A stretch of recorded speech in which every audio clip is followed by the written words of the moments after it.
Perfectly started off. What a start. No. Alright, I've embarrassed myself now. Just keep that in. So, who are we being joined by? Alright, Matthew. Hi. Alright, cool. Ambience. Okay, and today we've got a few topics to talk about. I think I'll hop straight with my topic. So basically what we've done is we've all brought a different topic to the table and to talk about. Hopefully we can get a good, maybe half an hour, 40 minutes minimum, and just to see where we'll go from there. So my topic is all about Sega versus Nintendo. Now, Hive, obviously you made a video a few months ago on Sega versus Nintendo. And you know, it's I watched that recently, and you know what? You made some good points, but I think I've got quite a few points which I can maybe counter argue. That's probably the best word to use. Let's hear it then. Good So old basically- beef. Yeah, YouTube beef. So obviously, you're quite a big Sega fan. Mm-hmm. Yeah. And you know what? I mean, I've got some points written down here just from this video that I watched online. Basically, you know, I'm pretty sure you said in the video that you preferred this. Was it the Sega Genesis you preferred to the SNES? Yeah, Sega Genesis over Super Nintendo. But the only thing I said was the Donkey Kong Country trilogy is one of my favorite game series of all time. But if you remove Donkey Kong Country out of the equation, I just prefer the Genesis. Well, I mean, obviously the SNES. You know, you got Mario World, which is, you know, it's like your typical Mario game, and then I think, and then you also got Super Mario Kart. I mean, honestly, apart from that, at the top of my head, the SNES library wasn't amazing compared to NES, in my opinion. Yeah, the SNES library had like classics, like obviously Star Fox. I actually didn't play any of the Zelda games, and obviously Donkey Kong Country, but the SNES had some good titles, but it wasn't as fleshed out as the consoles that came before it or after it, especially compared to the Genesis. You had games like, you got like the Echo the Dolphin trilogy, you got the Sonic, or the Echo the Dolphin 2 games, not trilogy. You got the Sonic games, of course, and obviously you got the CD add-on and the 32X, which added some extra, especially the CD add-on. The 32X was pretty bad. But I feel like for the best of the best games, Nintendo, or the Super Nintendo, but if you just want plain solid variety games, just go with the Sega Genesis. It's just better for like cheaper games, and there's way more quality. Yeah, I mean, I think the Sega Genesis. I mean, I don't know how true this is, but I believe that that's what console is more powerful than the SNES. I think so. I'm sure they're fairly similar in specs, but I don't think there'd be that much of a difference between them, to be honest. I mean, I've had a brief look at the Genesis library, and honestly, if I'm being honest, I mean, apart from the Sonic games and of course the Echo the Dolphin games, there isn't really too much in the Genesis either, to be honest with you. Yeah, I agree with you. I think obviously there's the Ristar games, and I don't know if you've heard of them, but they're pretty solid. They actually are, you know, have you ever played Donkey Kong Jungle Climber? No, Matt, did you play that? No.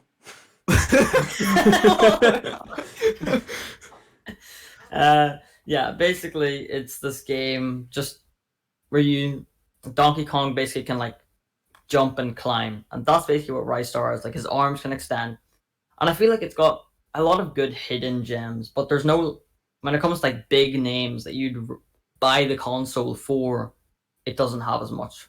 And I think it also wins in when there's like console games that are on both consoles. It generally is better. Like Mortal Kombat is better on the Sega Genesis, and Earthworm Jim, for example. There's loads of others, but I'd say those are the two big ones where you can see the Sega Genesis has strengths. And obviously the controllers, just depends what you like. But I mean, they're pretty fairly matched, to be honest. Yeah. Yeah. I mean, also, the one thing I liked about the Genesis as well was its marketing campaign. No, I mean, obviously it was really. Yeah. I mean, they basically just like tore Nintendo apart, like, and it was in more than one advert as well. Yeah, it was really aggressive, and it actually reminds me a lot about how Crash Bandicoot was marketed, like the PlayStation 1.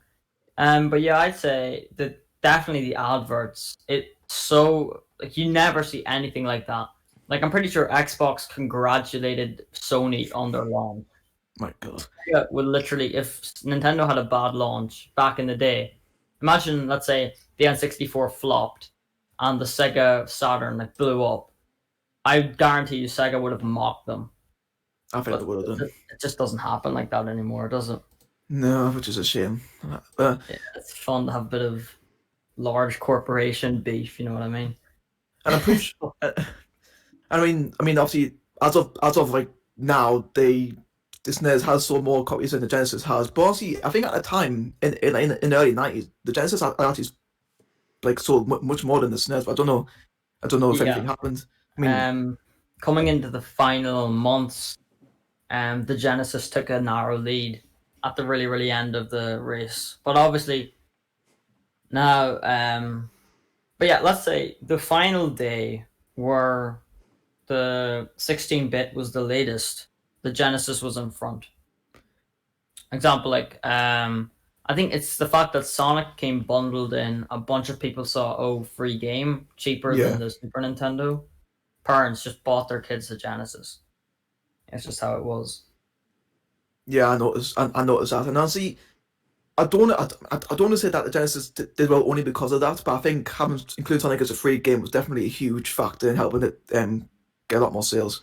Yeah, it actually wasn't selling that well until Sonic became a bundled in game because Yeah, it sort of gave them something extra. Like, for example, I'm pretty sure, like, back in the day, the Super Nintendo was $200. The Sega Genesis was 150, and it came with a game. Like, if I was a parent and my kid didn't specify, he just said he wanted a games console, I'd get them the Genesis. Boom.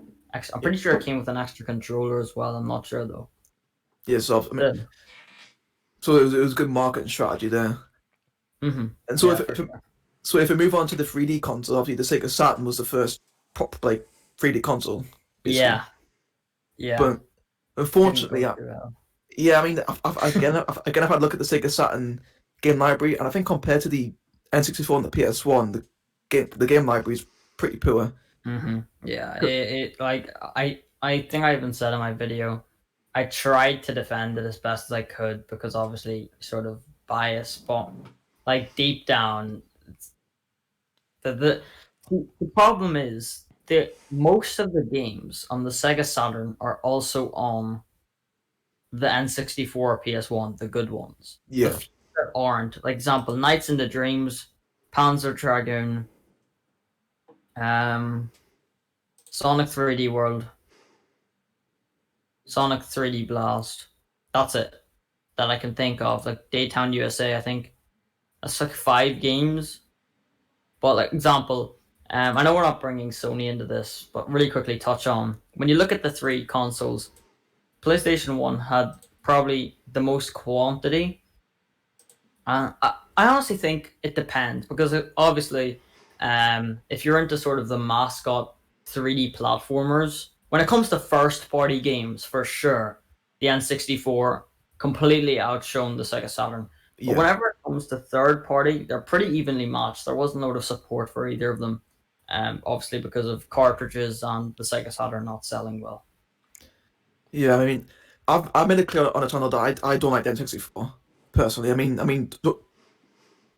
don't get me wrong. It's got good games and stuff like that. But I mean, I just think it's massively overrated personally. I mean, again, nothing's bad 'cause it's not bad at all. But I just don't think it's as good as what people say. But I mean, again, those people who were born in the '90s obviously grew up with an N64 and I didn't. So that's probably a big reason into why. But I mean, I Yeah, mean, I mean, if you look at all the consoles that came out around the time, the PS1 just yeah, it just is the best. just this.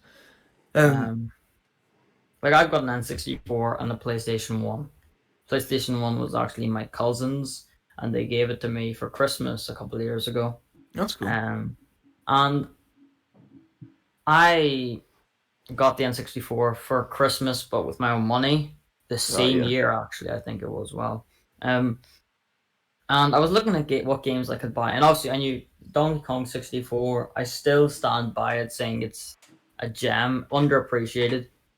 Um, but I think after I got that, I got Super Smash Bros. As well.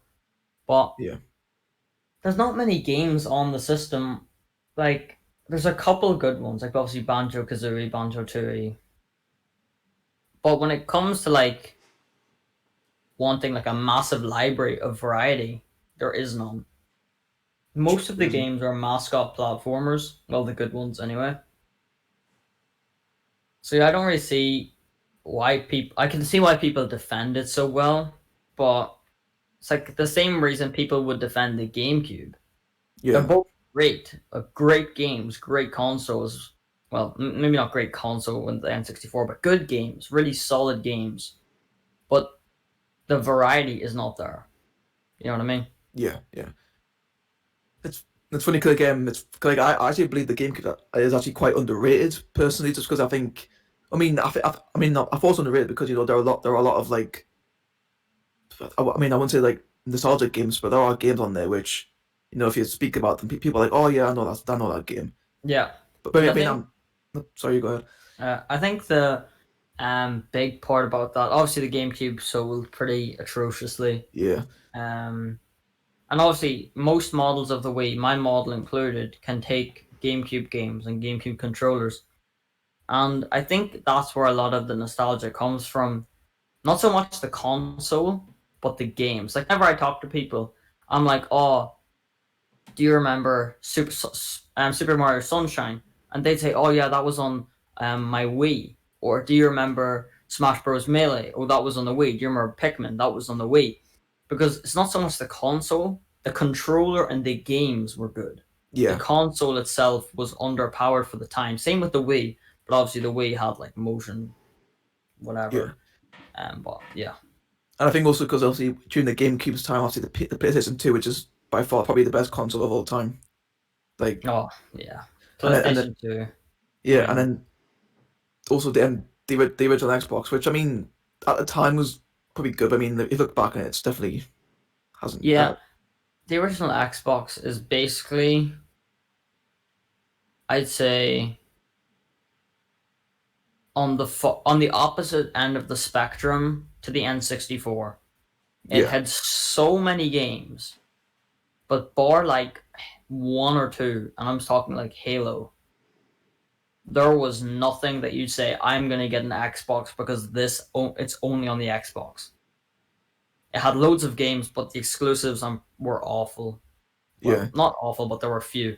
Um, yeah, it's like sort of too much junk mixed in with the gems. I think that's the best way to describe it.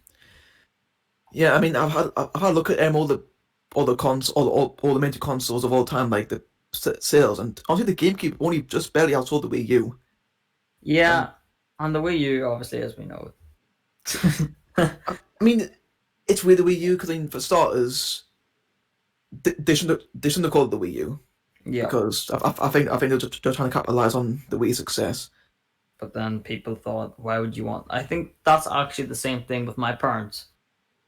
It's when Mario Maker came out, and I went to them and I was like, "Oh, can I get the Wii U?" And for my birthday, and it was like on Mario Maker, and they're like, "Why would you want the Wii U if we have the Wii? It's the same thing." Because it's like, yeah, you know what I mean. There's not Yeah. even like a number to differentiate. Like PlayStation 1, PlayStation 2. Okay, that's the second one, but the Wii U just sort of sounds like the Switch Lite, just sort of like a variation. Yeah. I mean, I think the Wii U. I mean, obviously, it's very well known that the market was atrocious for the Wii U Oh because, yeah, but if you think about, it, I mean, the Wii. I mean, again, in the Wii U, I mean, you've got some good games on there. I mean, you got Smash Bros for Wii U, you got Mario Kart 8. I mean, and if you want to count New Super Mario Bros. U in there, if you want to throw that in, but I mean, apart from that, yeah. I mean, I'd say a lot of the best games, Tropical Freeze, as you said, oh yeah, like the 3D Mario games, Mario Kart 8 was great. Smash Bros. every one of the good games on the Wii U are ported to the Nintendo Switch because the Wii U didn't sell so well. And I think the Wii U focused too much on the gimmick of motion controls rather than actually making good games. Yeah, because I mean, because obviously they brought the gamepad, which is a nice touch, but then they still got motion controls, which I think. I mean, like you said, I mean, I think the focus made too much on motion controls this time around because I mean, yeah, on the Wii they weren't fantastic because I think the Wii that was brought out at the time was still one of like technically one of the better consoles that they had in production, but Mm-hmm. the And I'm Wii, just, oh, wait, go on. I think the Wii U, I mean, obviously the motion controls is which improved. I think one of the things that to implement the Wii U is that because of how good motion controls, they could maybe use that as a reason to buy the console, which ultimately didn't work That's because what I was gonna say. Yeah, they use motion controls and sort of aim towards the casual gamer. Oh, if you have a Wii, you can get the Wii U. You can use the same controllers. But I was just thinking there while you were talking. Most people, what the Wii U was targeted towards, didn't want to buy the Wii U because they already had the Wii. Why would they need the Wii U? It makes you think like they're casual gamers. They don't care about the latest updates. They just want to have fun occasionally. yeah. They didn't see the purpose in spending money on something that played, in their opinion, the same games. And I think that's where the Wii U's downfall really was. Yeah, I mean, and also Nathaniel Bandy, I think is probably one of the more well-known Nintendo Yeah. YouTuber, and basically he said that, I mean, obviously he grew up with the N64, the GameCube, and stuff like that. But even he said that probably when the Wii came out, that's when Nintendo like lost most of its core audience because it's more towards casual gamers compared to what they Mm-hmm. came up with. Yeah. Honestly, I think it's a bit harsh to say it was the Wii because I think the Wii still had games where obviously you can use, the classic controllers, the GameCube controllers. There were like so many different variety of Yeah. controller. But yeah, I think definitely the Wii U was definitely the one where okay, they brought in the gamepad, which sounded good at the time, but they still used. But obviously the main gimmick still was motion controls, which I think definitely hurt in the long run. I think also the problem was that they implemented motion controls into the mainline games, such as the Zelda games, Yeah, the Mario games. Donkey Kong Country Returns is an amazing game, but it forces you to use motion controls. Same with Mario Kart Wii, or f- forces you to use motion controls, except unless you have the Pro gamepad, but that had to be bought separately. Even not the Joy-Con, the nunchuck. Why can't they just have mapped it to like something else, like the D-pad or something? You know what I mean? yeah. It's just honestly, I think it, this probably gonna sound weird to say it, but I think if the Wii hadn't done as well as it did, I think the next console, that obviously being the Wii U, that could have potentially been a lot better if they hadn't focused on motion controls. I think if they made it sort of similar to the N64 and GameCube, obviously like HD games, I think it probably could have sold a lot better. I think if the Wii didn't succeed, Nintendo would have been done. Because let's quickly take a look. Genesis, SNES, both did well.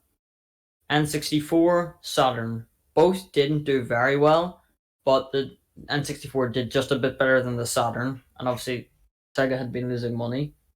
Then whenever we look at the GameCube and the Dreamcast, both didn't do well, and Sega got put out. Now imagine if Nintendo didn't do well once again. They would have lost so much money in such a short period of time, considering how quickly the GameCube or the Wii was launched after the GameCube. I think they would have bailed out and just focused on the DS and the Game Boy. Yeah, I think obviously, I mean, like I said, obviously if the Wii didn't do very well, I'd, I mean, like you said that they probably would have been done, but I mean, again, like the DS was doing so well at the time, which obviously was keeping them going. Mm-hmm. But then I think if you look at the 3DS, I think the 3DS is definitely one of those handhelds which are like it divides opinions a lot because I think the 3DS started out strong, but then towards the end of its time, it just started. It was pretty Mm-hmm. much just like a carbon copy of the Wii U towards the end. Yeah, like that's what it's. Yeah, I feel like at the start, obviously the DS was probably the best handheld console. That's not counting the Switch, obviously, but I wouldn't count the Switch. Um, then we talk about uh the Wii U and the 3DS, and you can even notice like a lot of games were ported over from the Wii U, and they were literally just made worse. Yeah, And like it sort of became like a knockoff Wii U instead of its own thing. which is I think a big shame. Yeah. But okay, I think honestly, I think that's Yeah. pretty much every single point on there. Hmm. Matthew, you got a topic you wanna throw in? Well, first off, what topic do you want to talk about first? FNaF or the new Bowser's Fury trailer? I don't really mind. I'm going to quickly go about the Bowser's Fury trailer just because I'm obsessing That's over Yeah, it right let's now. go ahead and get it out there. What? Let's just go ahead and get it out there real quick. True. Shouldn't take too long. When this, I didn't even realize it came out last night, but when I saw it, I was just like, when you see Bowser, honestly, this is like the best version of Bowser I've seen so far. He actually looks like legit. Yeah. He literally looks better than Giga Bowser. Yeah. And now that you can play as bloody Bowser Jr. and his magical paintbrush from bloody Sunshine, I don't know. It's it's better than other ports because, for example, Mario Kart 8 Deluxe, you really just didn't get any new content except for the 2 item slots. And what Thomas, did they add new items? The Ghost. Yeah, and they also improved the battle mode as well. Oh yeah, I forgot about the battle mode. But pretty much, as you were just discussing about the Wii U there, obviously it got it got like basically crapped on, and the reason for it getting crapped on, I was never able to play this game because I never wanted it because of all the controversy around it. But I don't know about yous. Have yous never or ever wanted to try out Super Mario 3D World? Because I've heard good things about it, but it's also one of those underrated games. Yeah, what I was gonna say, I forgot actually when I said I was gonna get the Wii U for Mario Maker. I also wanted this game, but now I feel like that they're bringing it to the Switch, but actually making it special by giving you the ability to fight, get whatever Bowser's Fury, whatever the extra level. Fury Bowser, Um, we'll call them. yeah, we'll call him Fury Bowser. And obviously you can see in the gameplay. I'm just watching it here. It looks like a very very diverse level. It looks like a very well graphically capable level. Um, and also obviously Bowser Jr. helps you if like I think that's so cool. And obviously there's the whole idea of how scary he looks in such like a warm environment.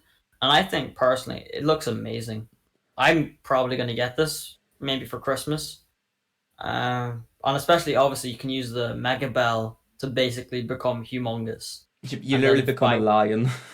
Yeah, you become a lion and then you fight Giga Bowser or whatever, Bowser's Fury. That looks so cool. So I just can't wait. Available February 12th. It's actually close enough. And So the concept art, well, I mean the poster art they have for it. We've seen oh, Bowser in it. He looks so menacing and cool. if And I they was gonna sell say, posters for that, that's going up in my room. That actually looks honestly, so cool. I would get that. I know. I'm pretty sure they're bringing back Bowser and Bowser Jr. amiibos back into stock because apparently they're supposed to play a very special role in this. Because obviously, you can play as Bowser Jr. I'm not sure if it's just going to be AI or a secondary player can play him. Do you know how Cappy works in Mario Odyssey? Oh yeah. Maybe it'll be like that because I know you can go onto walls and paint items out of the wall for you. How I don't know how that works, but never question Mario logic. And Mhm. honestly, I'm surprised they would do this because at this point, you legit hear nothing about amiibos. They're a dead concept. Yeah, I think Nintendo should let them die, or at least get rid of the NFC idea and just turn them into figures and dampen the price. Yeah, they really should. Uh, um, just toys that come to life in games is a dead concept. Like you saw it in Disney Infinity, Yeah, Skylanders. Skylanders. Oh, I love that.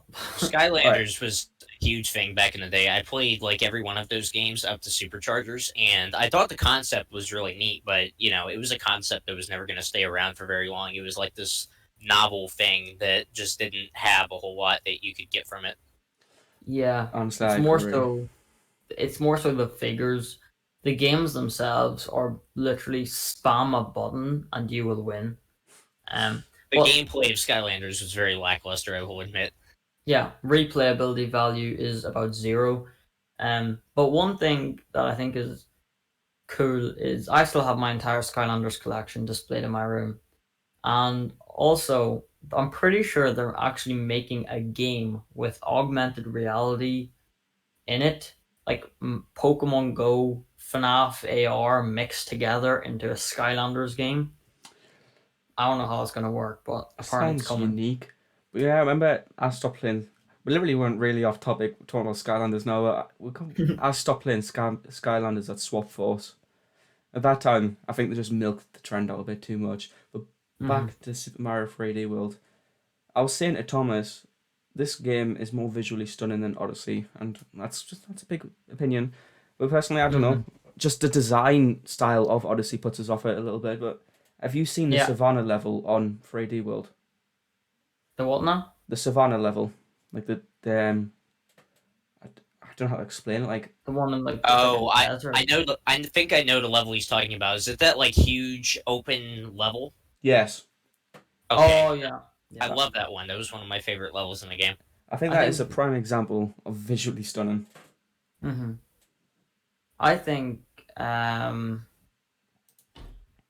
Oh wait, I'm just looking at the trailer. Bowser Jr. is a co-op character. Yeah, All right, confirmed. all right. Well, But what I was gonna say is the water, especially, looks so good. It like strikes a balance between realistic and cartoony that fits Mario so well. honestly, I agree. When I play this game, and if I like it, I know I will because I've been talking to Thomas about this game since we started Nintendo Extremist, and how I didn't know it existed until we started Nintendo Extremist because it was basically concealed from the controversy about the Wii U. And I reckon if this game, because Bowser Fury, it's not even just one level. It's like, have you seen this level design? It looks really unique. Yeah, it's like And that linear sort of. me and Thomas have both played 3D Land. I don't know about you, but 3D Land was all right. But this game, 3D World is definitely a step up. it Hmm. really is. And honestly, I think if this game does really well, they could potentially do a sequel to it.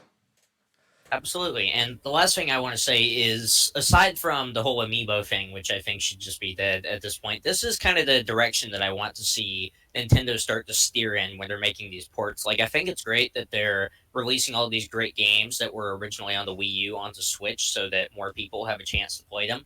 But it can't be just a port, like it needs to be new levels, updated graphics, like what you'd expect from a remaster of a game. And that's really the direction that I want to see Nintendo start to go in. Yeah, if they are going to bring ports out, there has to be extra content.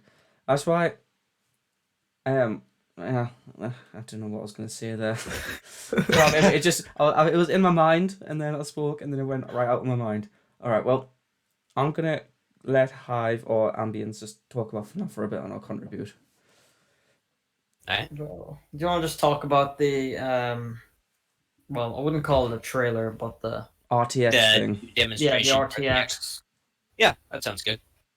Now, one thing I want to bring up super quickly because I feel like a lot of people are overlooking it.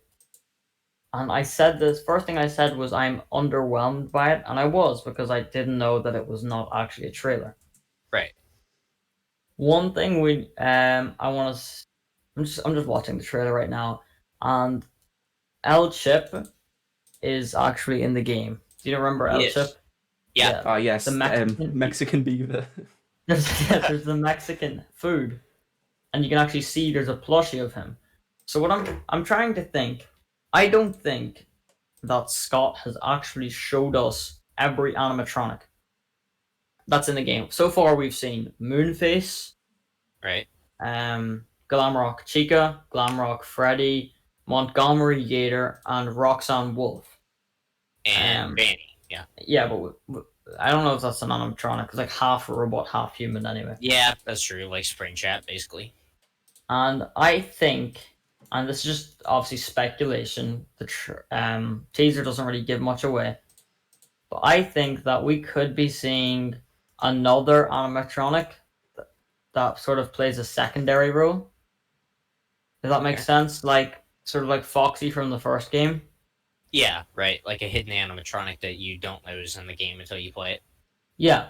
And I'm thinking that could. I don't think it'll be a completely new character. I think they've already got two new characters.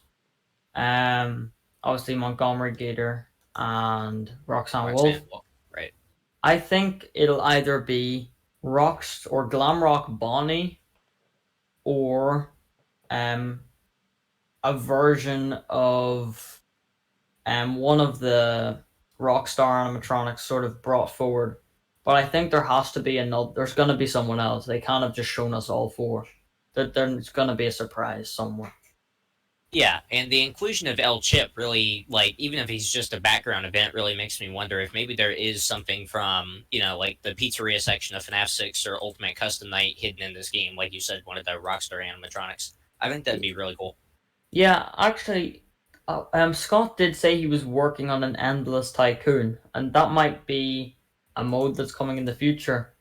But one thing, I think might obviously this is speculation. I do think El Chip is going to actually be real because there are renders of him that Scott had for Ultimate Custom Night never used, and I feel like he might update them and make him like a sort of only in this location. Maybe he's not. He's like an Easter egg or something, like shut down in the background or something. But I do think he'll actually be in the game because this whole thing is literally called L Chip something. You can see, just when you're going past, the Mexican place on the side, it has L Chips, and then there's like cut off, literally written there. So he has to have some sort of bigger relevance than just being an Easter egg plushie sort of thing. Yeah, yeah. Now that you mention it, I don't think he will be some sort of background event. So I think he actually could have a main role in this game. It's really interesting because we haven't really seen him take on any big role or any of the Rockstar animatronics, really. Any of those types of new animatronics take on a big role. And since this is supposed to be the next generation of FNAF, then I think it'd be interesting to see them start popping up every now and then. Yeah. Well, speaking of next gen, I'll let Hive go first. Go on. It's fine. I was just all right. Well, I wasn't going to comment on any animatronics and stuff. I just want to talk about how, for VR technology, how stunning this game looks. It's like a complete step up, and I know. it kind of reminds us of this. It's still relevant. Minecraft RTX. Have any of you seen that? Yeah, I've seen it. Yeah. Honestly. Go on. All right, have you go. It just looks so good. I'm just watching it right now. It looks so Yeah. good. It looks absolutely incredible. Like, I've just played through FNAF Help Wanted recently. I just got a Quest 2, and I thought the graphics on that game looked amazing, but honestly, Security Breach is just an incredible, huge step up in graphics, just like we were talking about earlier with Bowser's Fury. This is the direction that I want to see games start to go in, is after you've seen so many installments just be so simple, like just sit in an office, that kind of thing, then it really is stunning to actually see it having this kind of graphical quality when it has this kind of studio support. And it just really makes you wonder what's even possible for this franchise next. Yeah. And one thing I think obviously the direction that it's sort of like taking a new chapter, but remembering where it came from is really good. Like you can see Scott is actually trying to sort of break away from the original story. He's got himself a new antagonist being Vanny. And obviously new set of animatronics like obviously Montgomery Gator and Roxanne Wolf. But one thing that I think Scott might keep the same is the night-based system. How do you think that's going to work in the new game?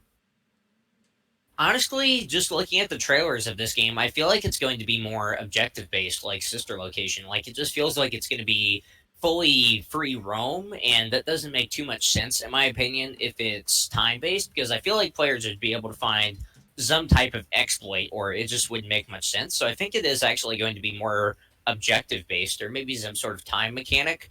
But I think that objective based gameplay is the new direction that FNaF has been kind of trying to head in since FNaF Sister Location. Yeah. Obviously, FNAF Sister Location, my favorite FNAF, by the way. Um, it's got the whole sort of levels more so than nights. Right.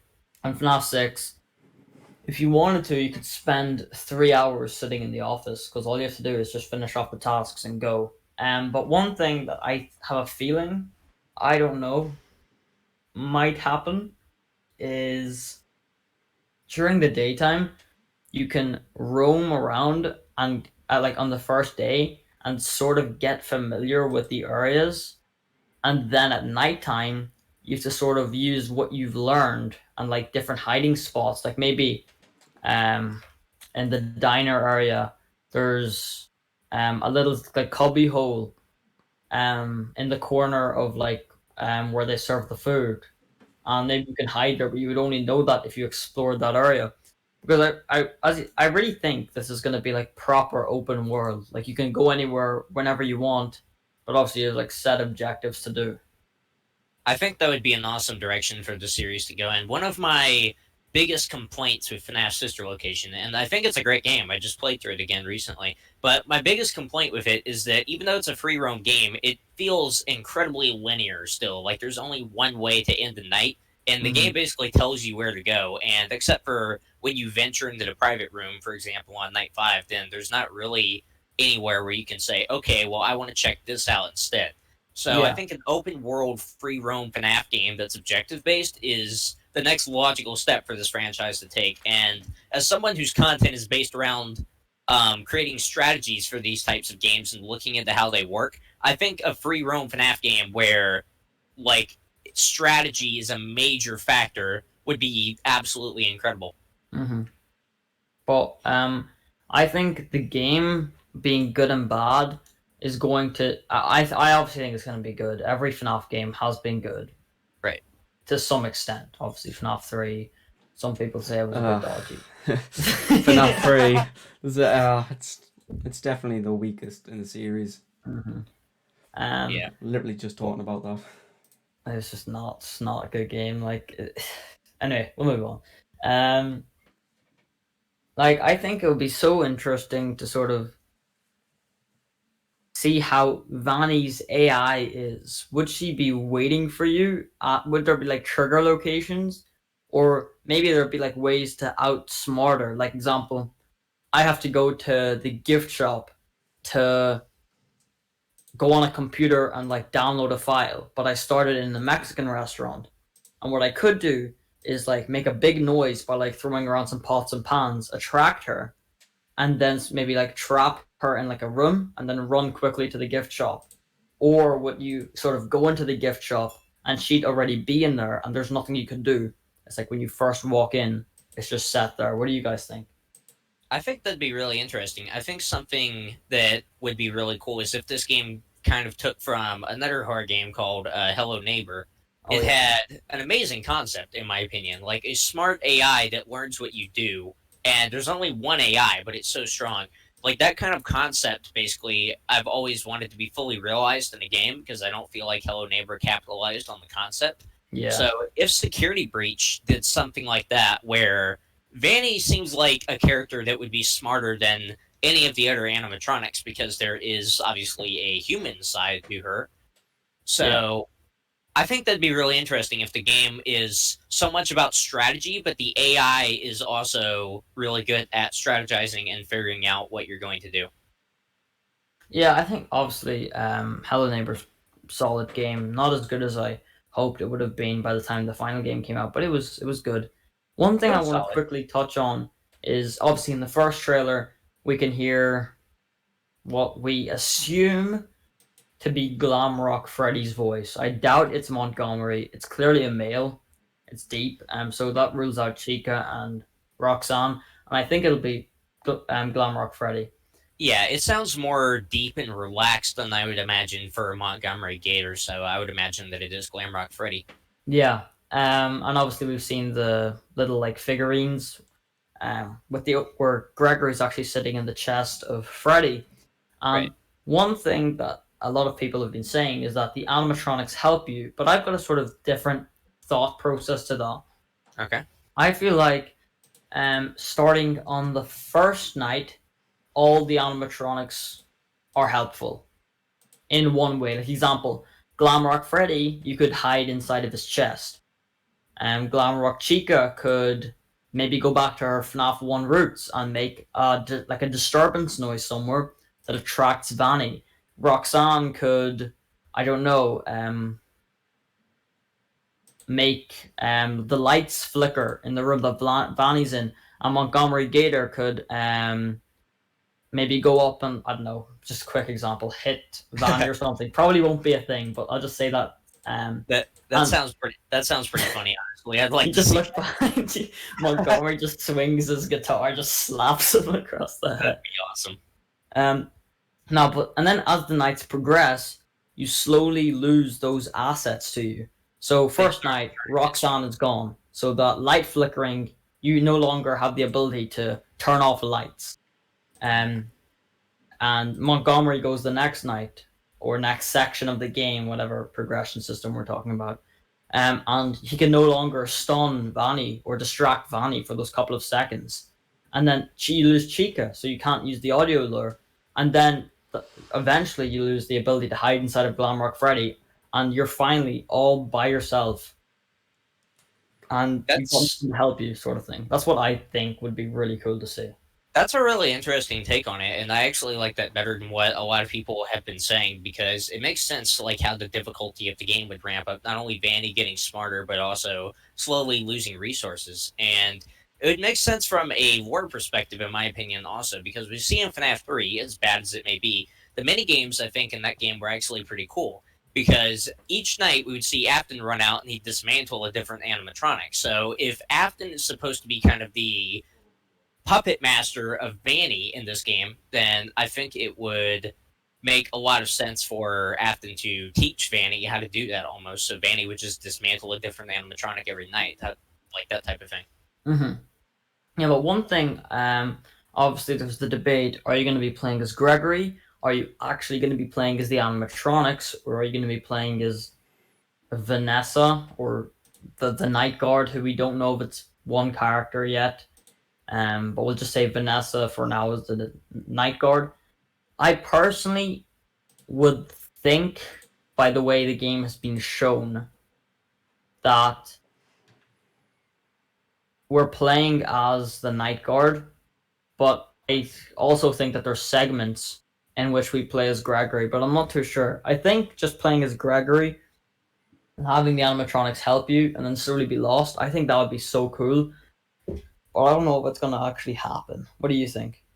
I feel like it's going to be almost the opposite of what you said, where it's going to be we play as Gregory most of the time, but there are segments where we play as Vanessa, because I personally believe that Vanessa and Vanny are the same person. That is speculation at this point. It hasn't been confirmed. Yeah. But I think what would be really cool is if the main night segments we played as Gregory, and then it's kind of a homage to the original FNAF games where there was like mini games after each night a lot of the time, then we'd have segments basically where we would control Vanessa as she tries to protect Gregory and basically all those around her. Because I believe it is kind of a split personality where part of her is being controlled by Glitch Trap or Apple. Yeah.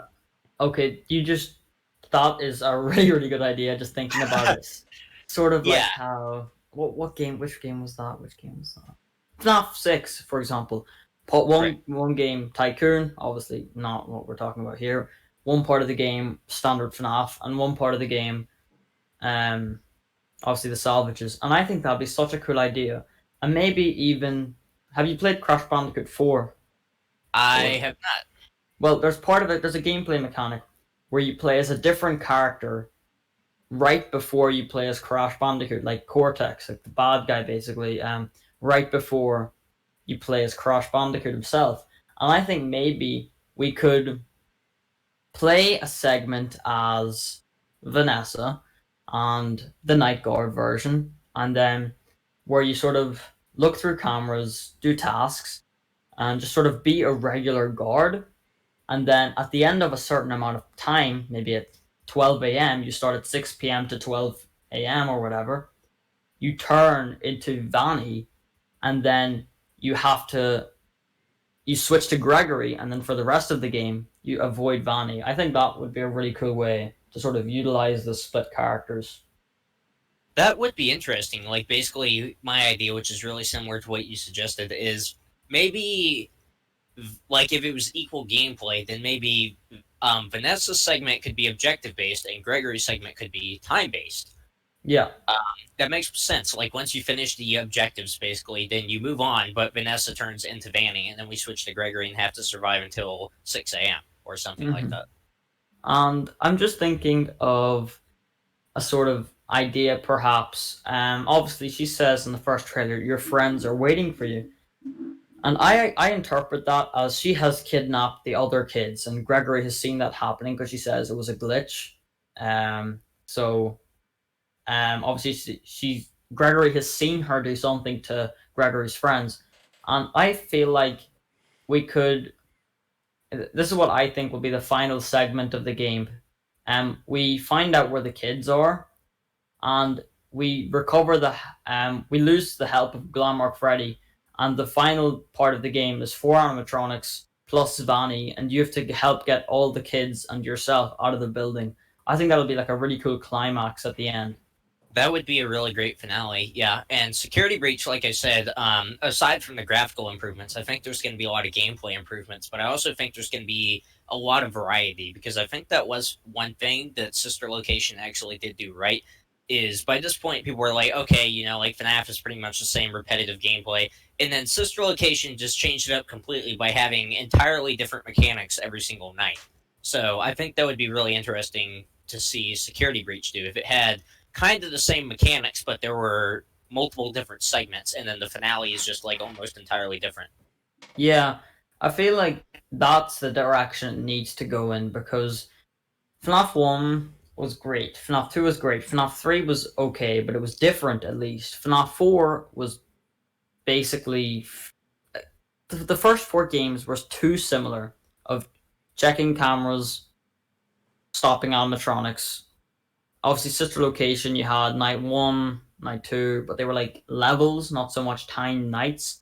Right. And maybe while some of the concepts were good, in my opinion, such as the Funtime Freddy concept, and where obviously you have to like turn up the different parts of the building, and then there's the part where you have to walk through the hallway. I think those are really good, and then obviously there were the not so good ones where you had to keep the doors closed from the Billy Babs, which I. It's not that it was bad; it was just so easy.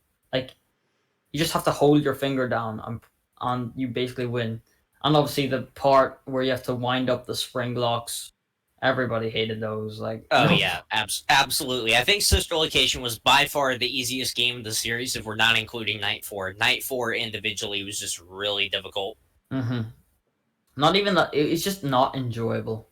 It wasn't enjoyable. Yeah, it wasn't the fun kind of difficult like some of the custom nights and the earlier games where it was just really frustrating after the first few tries. Yeah. And just one thing to close off, if you want to say anything else after, you can go ahead. But I think that the golden statue of Glamrock Freddy will come to life on the final level of the game. That's just my opinion, and help you against everyone else. That As would sort be of, cool to see. and I'm thinking maybe like the spirit of Golden Freddy comes back and obviously possesses this and helps us, because the spirit has decided Vanny needs to also go to William Afton's hell. And I think that'll be so cool if, like, in the final night, the statue that we've walked past, we like walk past it on at the start of the night, and there's like this cutscene of it like sort of coming to life. I think that'll be so cool, and like a really good like sort of twist at the really end of the game. That would be really cool, yeah. And assuming that Vanessa and Vanny are the same person, what I want this game to really have is sort of, when you play as Vanessa, there's sort of a tragic feeling to it, basically, as she's trying to break free of Glitch Trap's control, because the teasers, like there's one teaser that just says protect with Vanessa, and another one that says obey as Vanny. And in my opinion, that really is a split personality, and I hope that we actually do get to see a lot of this happening from Vanessa's perspective and see the kind of emotional toil that it eventually takes on her. I think that's where a lot of the kind of sad or scary part of the war would come in here. Is going to be, for sure. They're the same person. And I really think that that protect and obey, the teasers really show how like Vanessa is like struggling for control over the body, and obviously Glitch Trap William Afton is just taking over her. And I think it'll be quite a sad sort of element to it. Sort of seeing her struggle through it. But ultimately, I think whatever story that Scott comes up with, it's going to be good. He doesn't. It's always going to be good. It's always going to be good. He's reliable. Even missteps that he made, like FNaF Worlds, still good. So I really think that this game's going to be amazing. Probably the best FNaF game up to date. Absolutely. And just to close here, like as a longtime fan of this franchise, like I think it's going to be awesome pretty much wherever it goes. Like a lot of the ideas that we were brainstorming today, I'd love to see included in the game. But like you said, like no matter what story that Scott comes up with, it's always going to be a good one. That's one thing that I've learned from playing this game over this series rather, over the last 6 years, is like you said, it's always going to be good. So I'm really excited to see where it goes next. Yeah. Is that it? Is that all? Yeah. Yep. All right. Well. I don't know who's speaking. Well, this has been like the first episode of NXcast, so I'm gonna just say thank you for everyone being here. No problem. It was fun, actually. Yeah. Really fun. It's lots of fun. Can't wait to do this again. All right. Well, we should be seeing. I'm talking to the viewers right now. Use in 2 weeks, so I'll see you later. Does everyone want to say bye? All right. See you. Goodbye. Bye, guys. Bye.